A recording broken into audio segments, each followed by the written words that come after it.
الحمد للہ رب العالمین والصلاة والسلام علی سید المرسلین اما بعد فاعوذ باللہ من الشیطان الرجیم بسم اللہ الرحمن الرحیم الصلاة والسلام علیک یا رسول اللہ وعلی آلک واصحابک یا حبیب اللہ الصلاة والسلام علیک یا نبی اللہ وعلی آلک واصحابک یا نور اللہ۔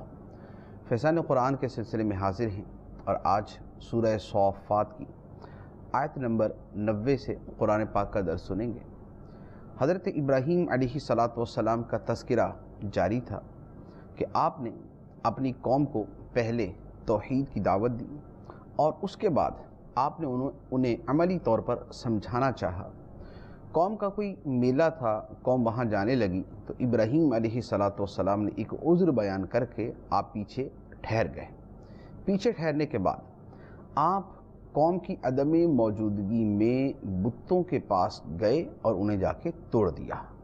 یہاں پر آیت مبارکہ میں اسی کا بیان ہے۔ ارشاد ہوتا ہے بسم اللہ الرحمن الرحیم فَتَوَلَّوْا عَنْهُ مُدْبِرِينَ فَرَاغَ إِلَىٰ آلِهَتِهِمْ فَقَالَ أَلَا تَأْكُلُونَ مَا لَكُمْ لَا تَنْطِقُونَ فراغ علیہم ضربا بالیمین۔ تو قوم کے لوگ ابراہیم کو پیٹھ دے کر پھر گئے۔ پھر ابراہیم ان کے خداؤں کی طرف چھپ کر چلے۔ پھر فرمایا بتوں سے، کیا تم کھاتے نہیں ہو؟ تمہیں کیا ہوا کہ تم بولتے نہیں؟ تو لوگوں کی نظر سے بچا کر ابراہیم دائیں ہاتھ سے انہیں مارنے لگا۔ یہ ان بتوں کو توڑنے کا واقعہ ہے کہ ابراہیم علیہ السلام بتوں کے پاس گئے اور جا کر بتوں سے مخاطب ہوئے کہ تم کھاتے نہیں ہو، تم بولتے نہیں ہو۔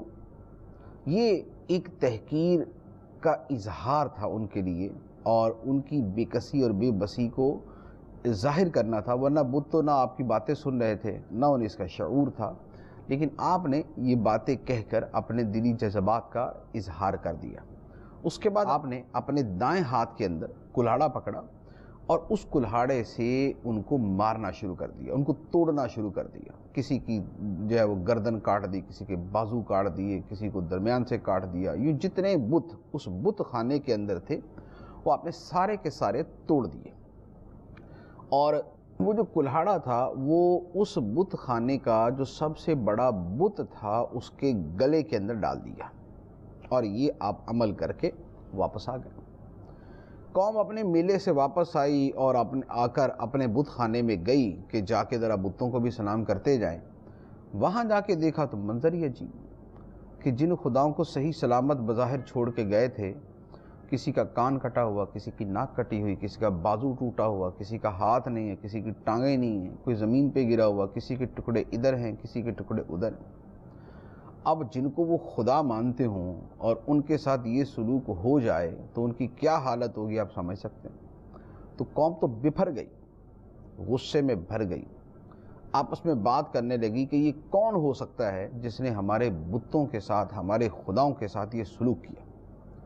تو قوم آپس کے اندر جب اس کے اوپر بحث کرنے لگی تو یہاں آیت مبارکہ کے اندر تو وہ پوری تفصیل یہاں نہیں بیان کی گئی، لیکن سورہ ابراہیم کے اندر موجود ہے کہ جب قوم نے آپس کے اندر بات کی کہ یہ کون ہے جس نے ہمارے خداؤں کے ساتھ یہ کیا اور ان کو توڑ دیا، تو کسی لوگوں نے کہا کہ یار ابراہیم نام کا ایک نوجوان ہے، وہ ہمارے بتوں کے بارے میں نا وہ اس طرح کی باتیں کر رہا تھا، یعنی صحیح باتیں نہیں کر رہا تھا ہمارے خداؤں کے بارے میں، اس کا نام ابراہیم ہے، نوجوان ہے۔ تو لوگوں کا فوراً ذہن چلا گیا کہ ہاں ابراہیم ہی اس طرح کی باتیں بھی کرتا تھا اور پھر ہمارے ساتھ میلے میں بھی نہیں گیا تھا۔ تو اب وہ سارے کے سارے ابراہیم علیہ السلام کے پاس آئے۔ اس وہاں آنے کا اور آ کر جو ابراہیم علیہ السلام نے ان سے باتیں کی اس کا پھر اللہ تعالیٰ بیان فرماتا ہے۔ ارشاد ہوتا ہے فَأَقْبَلُوا إِلَيْهِ يَزِفُّونَ قَالَ أَتَعْبُدُونَ مَا تَنْحِتُونَ وَاللَّهُ خَلَقَكُمْ وَمَا تَعْمَلُونَ۔ تو کافر ابراہیم کی طرف جلدی کرتے ہوئے آئے۔ ابراہیم نے فرمایا، اے لوگو، کیا تم ان کی عبادت کرتے ہو جنہیں خود تراشتے ہو؟ حالانکہ اللہ نے تمہیں اور تمہارے اعمال کو پیدا کیا۔ یہ ابراہیم علیہ السلام نے ان سے کلام کیا۔ وہ قوم والے آئے، آ کر انہوں نے آ کے باتیں کی کہ تم نے توڑا، کیوں توڑا؟ تو وہاں بھی ابراہیم علیہ السلام نے بڑا خوبصورت کلام فرمایا ہے، اور وہ بھی سورہ ابراہیم کے اندر ہے کہ جب قوم کے لوگ آئے اور انہوں نے آ کے کہا کہ اے ابراہیم، یہ ہمارے بتوں کے ساتھ تم نے یہ سارا کچھ کیا ہے، یہ ان کو تم نے توڑا ہے۔ تو ابراہیم علیہ السلام نے بڑا خوبصورت جواب دیا۔ یہاں بھی اس کا کچھ حصہ ہے، کچھ حصہ وہاں پر ہے۔ آپ نے جواب دیا کہ بھائی انہیں بتوں سے پوچھ لو، آخر تم انہیں خدا مانتے ہو تو کچھ چھوٹی موٹی تو ہستی ہے نہیں، یہ اتنی بڑی ہستی کہ خدا ہے تمہارے لیے، تو انہی سے پوچھ لو کہ ان کے ساتھ کس نے کیا۔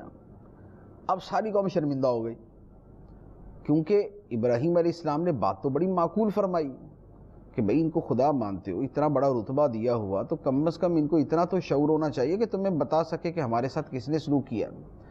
اور اگر یہ بول بھی نہیں سکتے، سمجھ بھی نہیں سکتے، بتا بھی نہیں سکتے، اپنے آپ کو بچا بھی نہیں سکتے، تو خدا کس بات کے ہوئے؟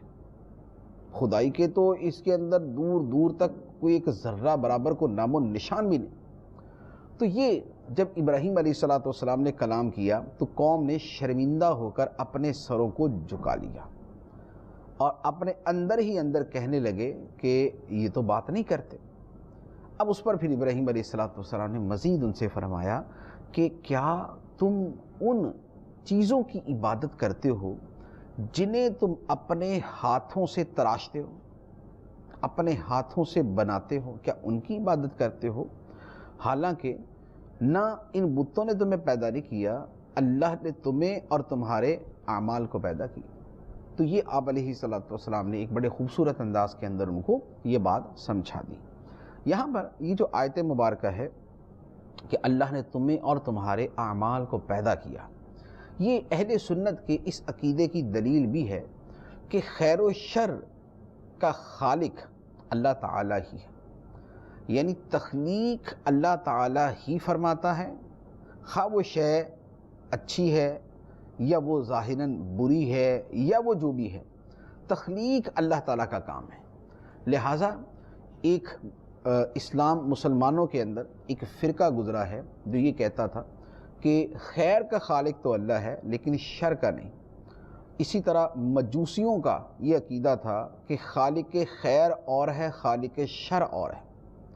تو یہ مجوسیوں کا عقیدہ بھی باطل تھا، وہ دو خداؤں کو ماننے والا تھا۔ اور مسلمان کہلانے والا جو صدیوں پہلے فرقہ گزرا ہے جو یہ کہتا تھا کہ اپنے برے افعال کے خالق ہم خود ہیں، تو یہ ان کا کہنا بھی باطل ہے۔ خلق اللہ تعالیٰ کی طرف سے ہی ہوتی ہے، بندہ فعل کا کاسب ہوتا ہے، خالق نہیں ہوتا، فعل کا کاسب ہوتا ہے۔ یہ میں نے علمی اعتبار سے چند جو ہے وہ جملے بول دیے تاکہ جو اہل علم ہیں وہ ان باتوں کو سمجھ جائیں گے اور آیت مبارکہ کی طرف بھی توجہ ہو جائے گی کہ یہ آیت مبارکہ ہماری دلیل ہے۔ عوام کے لیے ہو سکتا ہے یہ باتیں سمجھنا مشکل ہو، لیکن یہ علمی بحث ہے۔ خلاصہ کلام یہ ہے کہ خالق اللہ تعالیٰ ہے، ہمارا بھی، ہمارے افعال کا بھی، ہمارے اعمال کا بھی خالق اللہ تعالیٰ ہے، لیکن جو ہم عمل کرتے ہیں وہ اپنے اختیار سے کرتے ہیں، وہ اپنی مرضی سے کرتے ہیں۔ میں بول رہا ہوں تو میں نے بولنا چاہا تو میں بول رہا ہوں، کوئی آدمی جھوٹ بولنا چاہے گا تو وہ جھوٹ بولے گا۔ ایسا نہیں ہے کہ بندہ تو کسی بھی صورت نہ جھوٹ بولنا چاہتا ہے نہ جھوٹ بولنے کا کرتا ہے، لیکن اللہ تعالیٰ اسے بلوا کے ہی چھوڑتا ہے، مجبور کر کے بلواتا ہے، ایسا نہیں۔ اب جب ابراہیم علیہ السلام نے قوم کے سامنے واضح کر دیا کہ بتوں کو توڑنے والے وہی ہیں، لیکن اس کے ساتھ ان کو بتا بھی دیا کہ مقصد کیا ہے، مقصد ان کو سمجھانا ہے کہ یہ بے بس ہے، لاچار ہے، ان کی کوئی قوت نہیں، ان میں کچھ طاقت نہیں۔ لیکن آپ کو پتہ ہے آج کے زمانے میں بھی، جیسے میں نے پہلے بھی عرض کیا تھا، کہ بت پرست اور مشرک لوگ بڑے جنونی ہوتے ہیں۔ اپنے جھوٹے خداؤں کے لیے یہ کسی کو زندہ جلا دینا بھی ان کے لیے کوئی مشکل نہیں ہوتا، اور آج کے زمانے میں بھی ہوتا ہے۔ آج کے زمانے میں بھی ایسا ہے کہ بتوں کے خلاف کوئی بات کی یا کسی جس جھوٹی چیز کو خدا مانتا ہے اس کے خلاف کوئی بات کہی تو وہ لوگ زندہ جلا دیتے۔ تو انہوں نے بھی یہی پروگرام بنایا کہ ابراہیم علیہ السلام ہمارے خداؤں کے خلاف باتیں کرتے ہیں، انہوں نے ہمارے بتوں کو توڑ دیا، ہم ان کو زندہ جلا دیں گے، ہم ان کو اتنی شدید سزا دیں گے، عبرتناک سزا دیں گے کہ لوگوں کو پتہ چل جائے گا کہ آئندہ ہمارے بتوں کے خلاف کوئی بات نہیں کرنی۔ چنانچہ اللہ تبارک و تعالیٰ نے اس کا واقعہ بیان کیا، ارشاد فرمایا قالوا بنوا له بنيانا فألقوه في الجحيم فأرادوا به كيدا فجعلناهم الأسفلين۔ قوم نے کہا ابراہیم کے لیے ایک عمارت بناؤ، پھر اسے بھڑکتی آگ میں ڈال دو۔ تو کافروں نے ابراہیم کے ساتھ فریب کرنا چاہا تو ہم نے کافروں کو نیچا کر دیا۔ کافروں نے اپنی طرف سے یہ کر لیا، انہوں نے ایک بہت بڑا الاؤ اور بہت بڑی آگ جلائی، اتنی بڑی آگ کہ دور دور تک اس کی گرمی کے آثار پہنچے، کیونکہ جنون تھا نا۔ حالانکہ معمولی سی بھی عقل ہوتی تو کم از کم اتنی بات تو ذہن میں آتی کہ ایک بندے کو جلانے کے لیے تھوڑی سی آگ ہی کافی ہوتی، 1-2 میٹر کے اندر بھی آگ جلا لی جائے اور کسی بندے کو جبرن پکڑ کے اس میں ڈالنا ہے تو اس میں تو 2 میٹر کی آگ ہی کافی۔ لیکن انہوں نے وہ وسیع و عریض قسم کی آگ جلائی اور کہا کہ ان کے لیے تو پوری ایک عمارت بناؤ، ایک بہت بڑا ایریا ہو، ایک بہت بڑی جگہ ہو اور وہاں پر یہ آگ جلائی جائے، اور جب وہ بالکل بھڑکنے لگے اور اپنی انتہا کو پہنچ جائے اور اس کے شعلے آسمانوں کو بلند ہونے لگے تو پھر ان کو اس میں ڈالو۔ اب انہوں نے تو اپنی طرف سے یہ سارا کچھ کر لیا، ابراہیم علیہ السلام کو پکڑ بھی لیا، آگ بھی جلا دی۔ جب آگ بھڑک اٹھی تو ابراہیم علیہ السلام کو ایک منجنیق کے اندر، جیسے ہمارے ہاں آج کل کے زمانے میں کہہ لیں کہ جیسے توپ ہوتی ہے، تو انہوں نے بھی اس طرح کا ایک بہت بڑی مشین سی بنائی اور اس میں ابراہیم علیہ السلام کو رکھ کر انہوں نے اس کے ذریعے پھینکا، کیونکہ آگ اتنی بڑی تھی کہ اس کی تو کئی جو ہے وہ بہت دور تک تو اس کی حدت ہی جا رہی تھی، تو پھینکے کون؟ جو پھینکنے جائے گا وہ خود جل جائے گا۔ تو آگ جلائی اور دور سے آپ کو اس میں پھینکنے کے لیے انہوں نے ایک وہ مشین سی بنائی اور اس کے ذریعے آپ کو اس میں پھینکا۔ لیکن اللہ تبارک و تعالیٰ فرماتا ہے کہ انہوں نے تو ابراہیم علیہ السلام کے خلاف یہ سازش کی اور آپ کے ساتھ یہ سلوک کیا، لیکن ابراہیم علیہ السلام کے رب نے ان کی مدد فرمائی۔ کیسی مدد فرمائی؟ اللہ تبارک و تعالیٰ نے ارشاد فرمایا قلنا یا نار کونی بردا وسلاما علی ابراہیم۔ ہم نے آگ سے کہا اے آگ ابراہیم پر ٹھنڈی اور سلامتی والی ہو جا، ٹھنڈی بھی ہو جا اور سلامتی والی بھی ہو جا۔ چنانچہ آگ جلتی رہی لیکن تپش ختم ہو گئی، گرمی ختم ہو گئی۔ ابراہیم علیہ السلام جنہیں آگ میں ڈالا گیا، ابراہیم علیہ السلام ایسے تھے جیسے ایک پرسکون جگہ میں پہنچے۔ اللہ تبارک و تعالیٰ نے آگ کو ان پر ٹھنڈا کر دیا، تو ابراہیم علیہ السلام کو اللہ تعالیٰ نے یوں بچا لیا اور کافروں کی اس سازش کو اور اس منصوبے کو ناکام کر دیا۔ یہاں پر بہت سی باتیں ہیں۔ ایک بات تو یہ ہے کہ اللہ تبارک و تعالیٰ نے ابراہیم علیہ السلام کی مدد فرمائی، اور کیسی شاندار مدد فرمائی کہ عقل انسانی دنگ رہ جاتی ہے۔ اللہ تعالیٰ اپنے پیاروں کی بعض اوقات ایسی مدد فرماتا ہے انہیں، اور خاص طور پہ اپنے رسولوں کے بارے میں وہ فرماتا ہے میرے اوپر لازم ہے، یعنی اپنے فضل و کرم سے لازم ہے رسولوں کی مدد کرنا، تو اللہ تبارک و تعالیٰ رسولوں کی مدد فرماتا ہے۔ دوسری بات یہ کہ آگ کا تو کام ہی جلانا ہے، لیکن ابراہیم علیہ السلام پہ ٹھنڈی ہو گئی۔ یہ ہم مسلمانوں کے اس عقیدے کی دلیل ہے، اور ہمارا یہ عقیدہ ہے کہ اشیاء کی بذات خود کوئی تاثیر نہیں۔ مثلا ہم پانی پیتے ہیں، پیاس بجھ جاتی، آگ شے کو جلا دیتی۔ پانی کا پیاس بجھانا اور آگ کا شے کو جلانا یہ ان کی ذاتی تاثیر نہیں ہے، اللہ تعالیٰ نے ان میں یہ تاثیر رکھی، یہ تاثیر رکھ کر ان کی ذاتی بنا دیا، وہ جدا ہے۔ لیکن میں جس ذاتی معنی میں کہہ رہا ہوں وہ یہ ہے کہ بغیر اللہ تعالیٰ کی عطا کے ہی ان کی ذاتی تاثیر بن جائے، ایسا نہیں۔ اللہ تبارک و تعالیٰ چاہتا ہے تو آگ جلاتی ہے، پانی پیاس بجھاتا ہے۔ اللہ تعالیٰ چاہے تو پانی پینے سے آگ لگ جائے اور آگ میں جانے سے پیاس بجھ جائے. یہ اللہ تعالیٰ کی شان ہے. اشیاء کی تاثیر ارادہ الہی کے تابع ہے. یہاں پر یہ جو واقعہ ہے، اس طرح کے واقعات پر جو دہریے ہیں، جو خدا کے وجود کے منکر ہیں، یا جو نیچری ہیں، جو قانون فطرت کو ہر جگہ مانتے ہیں، قانون خدا کو نہیں مانتے ہیں، جو عقل کے مارے ہوئے ہیں اور عقل کے پرستار ہیں، جو سوائے لاجک اور منطق اور ظاہری سائنس کے کچھ اور سمجھتے ہی نہیں، وہ ایسے واقعات پر فوراً اعتراض شروع کر دیتے ہیں. لیکن میں ہمیشہ کہتا ہوں کہ ایسی چیزوں پر مثلاً آگ میں ڈالا جائے اور آگ نہ جلائے، آگ میں ڈالا جائے اور آگ نہ جلائے، اس کا انکار کرنا سب سے بڑی جہالت ہے. اگر اس کا ثبوت ہے، جیسے یہاں پر ہے آیت مبارکہ میں اللہ تعالیٰ نے آگ کو ٹھنڈا کر دیا، جب اس کا ثبوت شرعی موجود ہے پھر اس کا انکار کرنا پرلے درجے کی جہالت ہے. کیوں؟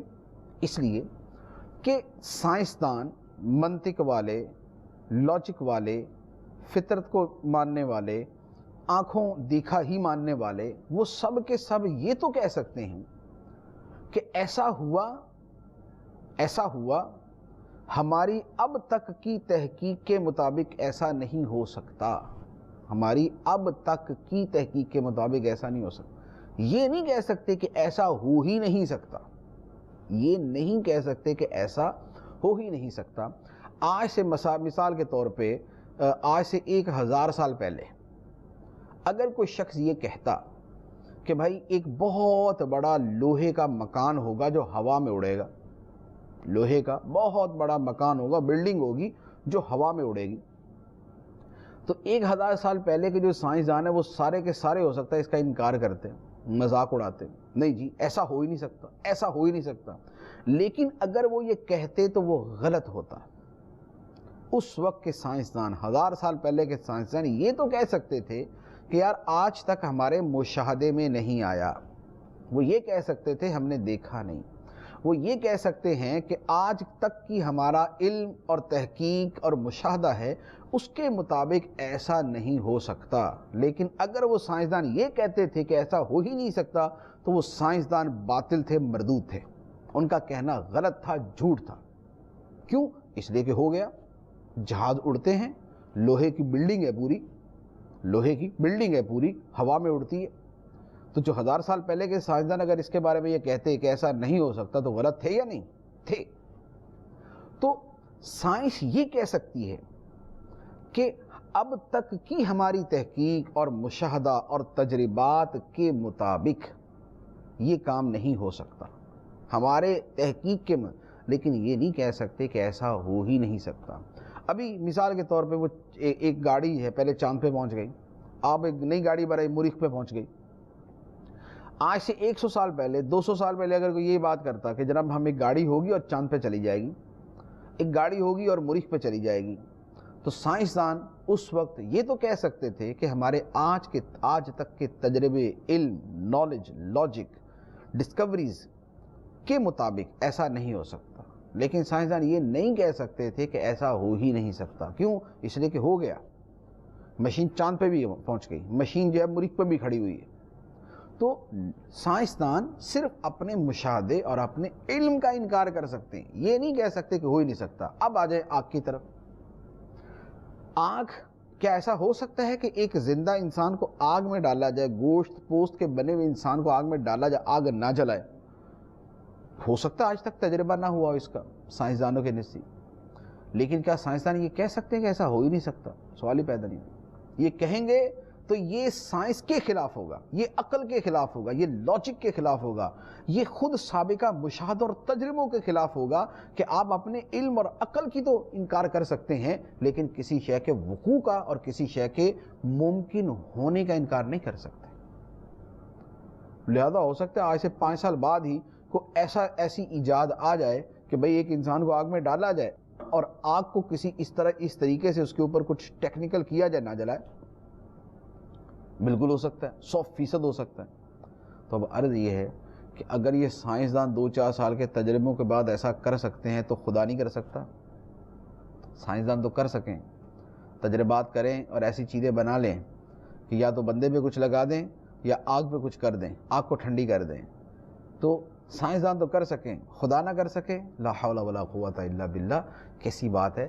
خدا واللہ خلقکم وما تعملون، اللہ تو تمہارا بھی خالق ہے، تمہارے کاموں کا بھی خالق ہے، تم تجربہ کر کے کچھ بناؤ گے وہ اس کا بھی خالق اللہ ہی ہے، اللہ عز و جل ہی ہے۔ لہذا معجزات کا اور ایسی چیزیں جو قرآن سے حدیث سے ثابت ہوں ان کا انکار نہیں کیا جا سکتا۔ تو یہ دہریوں سے متاثر ہو کر، یہ نیچریت سے متاثر ہو کر، یہ قرآن کی آیتوں میں گھما پھرا کے تعویلیں کر دینا، نہیں اصل میں وہ یوں نہیں تو وہ یوں تھا، وہ یوں نہیں تو وہ یوں تھا، یہ اس طرح کی جو ہے یہ روش، یہ مسلمان کی روش نہیں ہے۔ اتنا بھی کافروں سے کیا مرعوب ہونا ہی نہیں چاہیے ویسے تو، لیکن ویسے میں ایک دوسرے اعتبار سے کہہ رہا ہوں کہ اتنا بھی کیا مرعوب ہونا کہ ایک اعتراض سنا قرآن سے انکار کر کے بیٹھ گئے، ایک اعتراض سنا اور قرآن کی آیت سے شرمندہ سے ہو کے سائڈ میں بیٹھے ہوئے۔ جیسے آج کل کے جو بیچارے تھوڑی بہت سائنس پڑھ لیتے ہیں تو کافروں کا ایک اعتراض ان سے برداشت نہیں ہوتا، ان کا تو جواب دے نہیں پاتے، قرآن کا انکار کر کے بیٹھ جاتے ہیں۔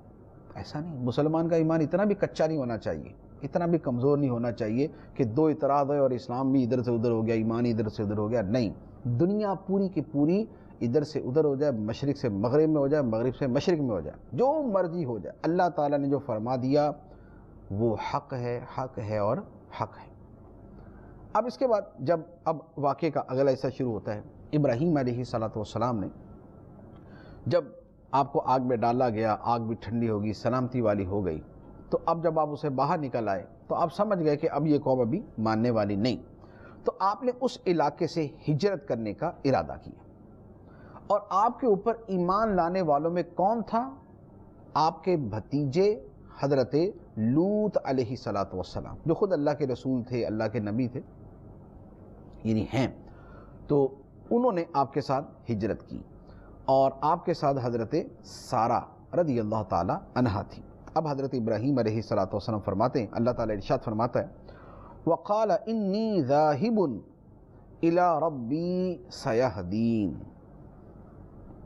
اور ابراہیم نے فرمایا بے شک میں اپنے رب کی طرف جانے والا ہوں، اب وہ مجھے راہ دکھائے گا۔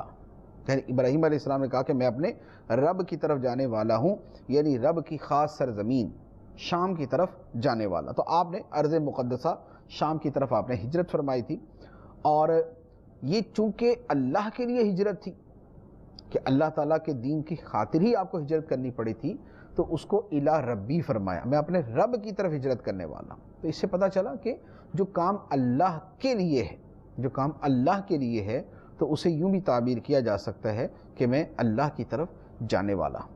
اور چونکہ آپ کو راستہ پتہ نہیں تھا کہ جانا کدھر ہے، تو آپ نے فرمایا کہ میرا رب ہی مجھے راستہ بھی دکھائے گا، میں اس کے نام پہ نکلنا، اس کی خاطر نکلنا، تو میرا رب مجھے راستہ بھی دکھائے گا۔ تو چنانچہ پھر آپ ملک شام پہنچ گئے۔ اب ابراہیم علیہ السلام کے ایک اور واقعہ یہ کہ ابراہیم علیہ السلام کی عمر مبارک وہ 80 یا اس سے بھی اوپر ہو چکی تھی، اور آپ کے کوئی اولاد نہیں تھی، تو آپ نے اللہ تعالیٰ کی بارگاہ میں اولاد کے لیے دعا کی۔ جو دعا کی اللہ تعالیٰ نے اس دعا کا بیان کیا، اور پھر اس کا صلہ کیا ملا اللہ تعالیٰ نے اس کو بھی بیان کیا۔ ارشاد ہوتا ہے رب هب لی من الصالحین فبشرناہ بغلام حلیم، اے میرے رب مجھے نیک اولاد عطا فرما، تو ہم نے اسے ایک بردبار لڑکے کی خوشخبری سنائی۔ ابراہیم علیہ السلام نے دعا کی کہ اے اللہ مجھے نیک اولاد عطا فرما، تو اللہ تعالیٰ نے فرمایا کہ ہم نے اسے خوشخبری سنائی ایک بردبار لڑکے کی، قوت برداشت والے لڑکے کی، جس میں حلم ہوگا، بردباری ہوگی، قوت برداشت ہوگی، ہم نے ایسے لڑکے کی اسے خوشخبری سنائی۔ یہ بردبار، یہ قوت برداشت والا کون ہے؟ یہ حضرت اسماعیل علیہ السلام، کیونکہ جب ذبح کی باری آئی تھی تو قوت برداشت کا مظاہرہ کس نے کیا تھا؟ حضرت اسماعیل علیہ السلام۔ تو حضرت اسماعیل علیہ السلام کی اللہ تبارک و تعالی نے خوشخبری عطا فرمائی۔ یہاں پر یہ بھی پتہ چلا کہ نیک اولاد کے لیے دعا کرنا اللہ کے نبیوں کی سنت ہے۔ حضرت ابراہیم علیہ السلام کا واقعہ یہاں ہے.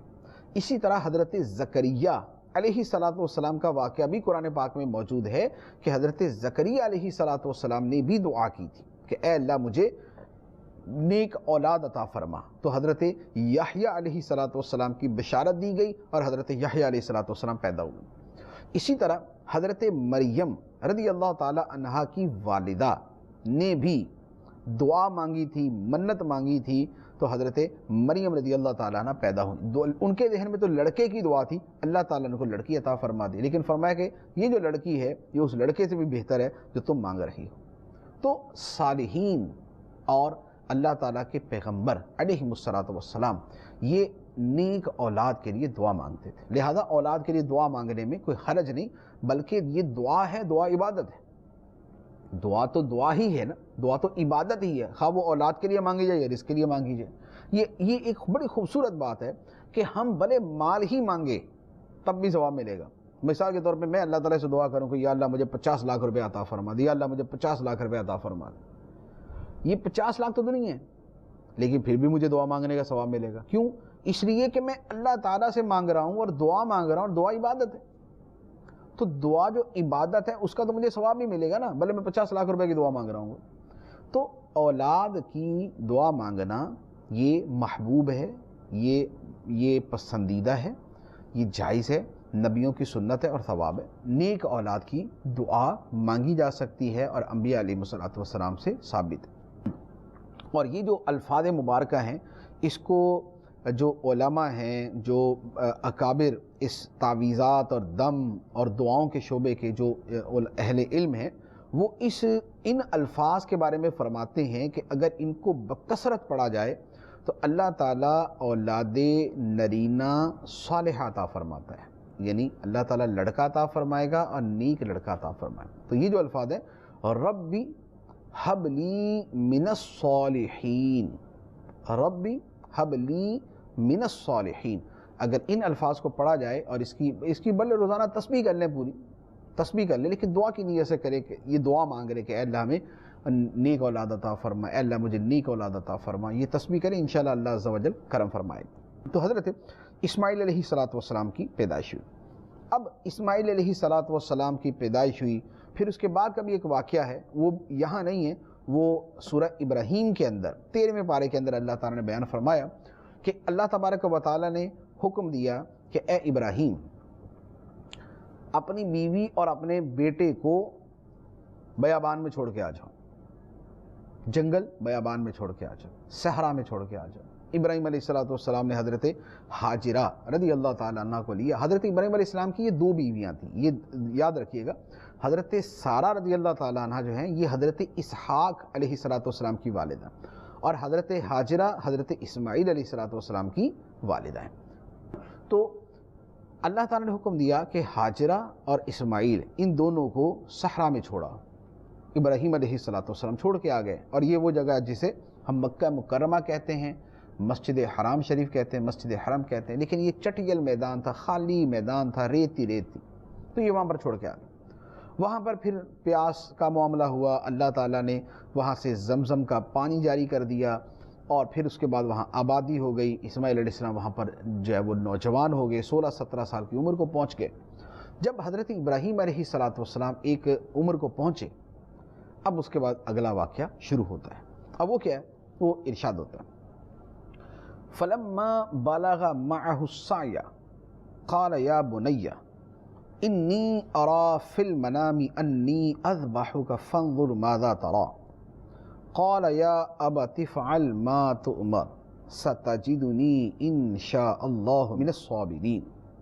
پھر جب اسماعیل ابراہیم کے ساتھ کوشش کرنے کے قابل عمر کو پہنچ گیا تو ابراہیم نے فرمایا اے میرے بیٹے، میں نے خواب میں دیکھا کہ میں تجھے ذبح کر رہا ہوں، اب تو دیکھ کہ تیری کیا رائے ہے.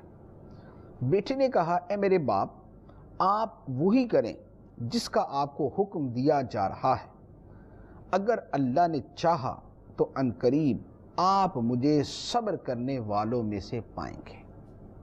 یہ وہ آیت مبارکہ ہے جو حضرت اسماعیل علیہ السلام کی مشہور زمانہ قربانی کے بارے میں بتاتی ہے کہ ابراہیم علیہ السلام نے خواب دیکھا، آپ اپنے بیٹے کو اپنے ہاتھوں سے ذبح کر رہے ہیں۔ اب آپ نے جب یہ خواب دیکھا تو چونکہ آپ اللہ تعالیٰ کے نبی، اور نبی کا خواب وحی ہوتا ہے، نبی کا خواب بھی اللہ تعالیٰ کی طرف سے وحی ہوتا ہے، نبی کے خواب میں بھی شیطان مداخلت نہیں کر سکتا۔ جیسے ہم لوگ ہیں نا، ہم تو اچھے خواب بھی دیکھتے ہیں، برے بھی دیکھ لیتے ہیں، لیکن اللہ تعالیٰ کے نبیوں کا یہ معاملہ نہیں۔ اللہ تعالیٰ کے نبیوں کے خواب سچے ہوتے ہیں اور خدا کی طرف سے ہوتے ہیں، اللہ تعالیٰ کی وحی ہوتے ہیں، یعنی وہ بھی وحی کی ایک صورت ہے۔ تو ابراہیم علیہ السلام نے جب خواب دیکھا کہ میں اپنے بیٹے کو ذبح کر رہا ہوں، وہ سمجھ گئے کہ حکم الہی یہ ہے کہ میں اپنے بیٹے کو اللہ کے نام پہ قربان کر دوں۔ تو آپ بیدار ہوئے، اپنے صاحبزادے کے پاس تشریف لائے اور فرمایا کہ اے بیٹے اسماعیل، میں نے خواب دیکھا ہے کہ میں تمہیں ذبح کر رہا ہوں۔ بتانے کا مقصد کیا؟ بتانے کا مقصد یہ ہے کہ چونکہ بیٹا بھی انتہائی سعادت مند ہے، صالحین میں سے ہے، نبوت کے مزاج کو سمجھتا ہے، تو وہ سمجھ جائے گا کہ میں جو اپنا خواب بتا رہا ہوں اس کا مطلب یہ ہے کہ میں اسے یہ بتا رہا ہوں کہ اللہ کا حکم یہ ہے۔ آپ نے یہ نہیں کہا تھا کہ مجھے خدا نے حکم دیا ہے کہ میں تمہیں ذبح کروں، آپ نے کہا کہ میں نے خواب دیکھا ہے کہ میں تمہیں ذبح کر رہا ہوں۔ اب بیٹا نبی کا بیٹا ہے اور وہ بھی اللہ تعالیٰ کے نبی بنے، تو وہ فوراً سمجھ گئے کہ یہ حکم الہی ہے۔ تو انہوں نے آگے سے جواب بھی وہی دیا جو حضرت ابراہیم علیہ السلام کو مطلوب تھا اور جو اسماعیل علیہ السلام کی شان کے لائق تھا۔ انہوں نے جواب دیا، یا ابت افعل ما تؤمر، والد گرامی آپ کر گزریے جو آپ کو حکم دیا جا رہا ہے، جو آپ کو فرمایا گیا آپ کر دیں، ذبح کر دیں مجھے، ستجدونی انشاءاللہ من الصابرین، اگر اللہ نے چاہا تو آپ مجھے عنقریب صبر کرنے والوں میں سے پائیں گے، مجھے صبر ہی کرتا پائیں گے۔ اب آپ غور کریں، 14-15 سال کا بچہ ہو، 14-15 سال کا لڑکا ہو، اور اسے یہ کہا جائے کہ تمہیں ذبح کرنا ہے، آگے سے کیا جواب دے گا؟ آج کے زمانے میں ذرا غور کریں۔ لیکن یہ نبوت کا گھرانہ ہے، یہ ابراہیم علیہ السلام کی تربیت ہے، یہ نبی کی نظر کا فیض ہے، یہ وہ ہیں کہ جن کو خدا نے نبی آگے بنانا ہے، اسماعیل علیہ السلام، یہ وہ ہیں۔ ان کا آگے سے جواب دیکھیں کہ وہ جواب کیا دیتے ہیں کہ آپ مجھے ذبح کر دیں، مجھے صبر کرنے والا ہی پائیں گے۔ سبحان اللہ، سبحان اللہ، اس سے بڑھ کر صبر کا اور کیا مقام ہو سکتا ہے؟ ایک بندہ دشمنوں کے مقابلہ کرنے کے لیے جاتا ہے، اس میں بڑا صبر ہوتا ہے، اس کو پتہ ہوتا ہے کہ ہو سکتا ہے میں مارا جاؤں، ہو سکتا ہے میں شہید ہو جاؤں، ہو سکتا ہے میں کٹ جاؤں، پھٹ جاؤں، مر جاؤں، کچھ بھی ہو جائے، لیکن یہ بھی احتمال ہوتا ہے کہ بچ جاؤں۔ لڑائی میں جاتے ہیں، بچ کے واپس بھی آ جاتے ہیں، کچھ بھی زخم بھی نہیں آتا، لیکن یہاں تو کنفرم ہے شہید، اس کا احتمال ہے کہ جب جنگ میں جا رہا ہے تو بچ جائے، ہو سکتا ہے شہید ہو جائے، 50% چانسز ہیں، کچھ کم زیادہ ہو سکتا ہے۔ لیکن یہاں جو بیٹا اپنے منہ سے کہہ رہا ہے کہ لٹائیں اور ذبح کر دے، چھری چلا دے، کون سا چانس ہے کہ بچ جائیں گے؟ کوئی نہیں، نو چانس فار سروائیو۔ لیکن اسماعیل علیہ السلام اس کے لیے تیار ہے۔ چنانچہ اب کیا ہوا؟ اب اللہ تعالیٰ اگلا واقعہ بیان فرماتا ہے، ارشاد فرمایا، فَلَمَّا أَسْلَمَا وَتَلَّهُ لِلْجَبِينِ وَنَادَيْنَاهُ أَن يَا إِبْرَاهِيمُ قَدْ صَدَّقْتَ الرُّؤْيَا إِنَّا كَذَلِكَ نَجْزِي الْمُحْسِنِينَ إِنَّ هَذَا لَهُوَ الْبَلَاءُ الْمُبِينُ وَفَدَيْنَاهُ بِذِبْحٍ عَظِيمٍ۔ فرمایا تو جب ان دونوں نے ہمارے حکم پر گردن جھکا دی اور باپ نے بیٹے کو پیشانی کے بل لٹا دیا، اللہ اکبر، اور باپ نے بیٹے کو پیشانی کے بل لٹا دیا، اور ہم نے ابراہیم کو ندا فرمائی کہ اے ابراہیم، بے شک تو نے خواب سچ کر دکھایا، ہم نیکی کرنے والوں کو ایسا ہی صلہ دیتے ہیں، بے شک یہ ضرور کھلی آزمائش تھی، اور ہم نے اسماعیل کے فدیے میں ایک بڑا ذبیحہ دے دیا اور اسے بچا لیا۔ تو یہ پورا واقعہ کہ ابراہیم علیہ السلام، اسماعیل علیہ السلام نے اپنی گردنوں کو حکم الہی کے سامنے جھکا دیا۔ ابراہیم علیہ السلام نے اسماعیل علیہ السلام کو زمین پہ لٹا دیا، لٹانے کے بعد چھری پھیرنے لگے۔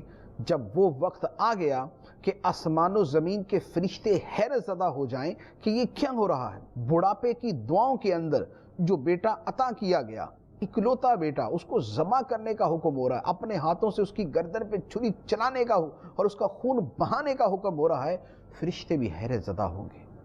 آسمان و زمین نے یہ منظر کبھی نہ دیکھا ہوگا، فلک حیران ہوگا، زمین کی مخلوق کو کبھی ایسا کبھی مشاہدہ ہوا نہ ہوگا۔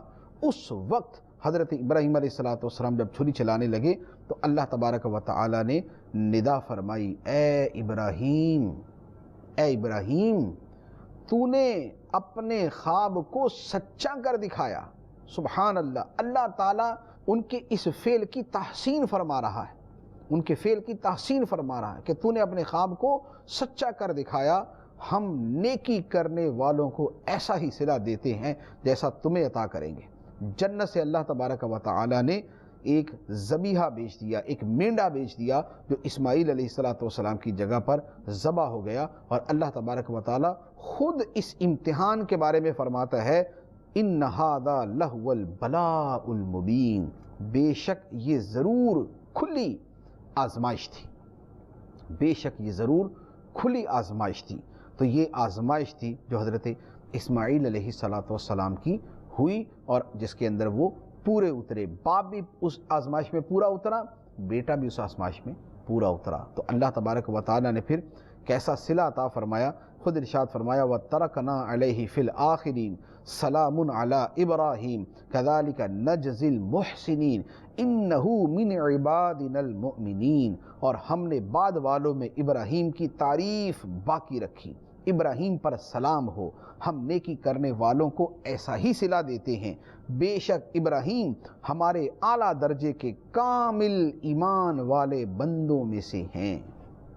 یہ اللہ تبارک و تعالیٰ نے صلہ عطا فرمایا کہ ان کی شانیں آج تک بیان ہوتی ہیں، آج 4000 سال سے زیادہ ہو چکے، ہم یہاں پر ان کی شانیں بیان کر رہے ہیں، اور رہتی دنیا تک خاص طور پہ عید الاضحیٰ کے دن آتے ہیں، ہر طرف ابراہیم علیہ السلام کا نام آ جاتا ہے، ہر زبان کے اوپر ابراہیم و اسماعیل علیہ السلام کا نام آتا ہے۔ تو یہ اللہ تبارک و تعالیٰ نے ان کی تعریف جو ہے یہ بعد والوں کے اندر باقی رکھی، اور خدا نے خود فرمایا، ابراہیم پر سلام، ابراہیم پر سلام ہو۔ سبحان اللہ، ابراہیم پر سلام۔ ہم بھی نماز کے اندر درود ابراہیمی پڑھتے ہیں تو کما صلیت علی ابراہیم وعلی آل ابراہیم انک حمید مجید، ہم یہ الفاظ ادا کرتے ہیں۔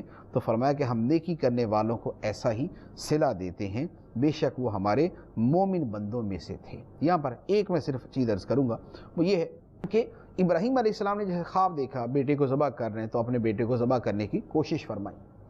یہ نبیوں کے لیے، اگر آج کوئی خواب میں دیکھے کہ اسے حکم دیا جا رہا اپنی اولاد کو ذبح کر دو یا اپنے فلاں رشتہ دار کو ذبح کر دو، تو آج کے زمانے میں یہ جائز نہیں کہ اس کے اوپر کوئی عمل کرے۔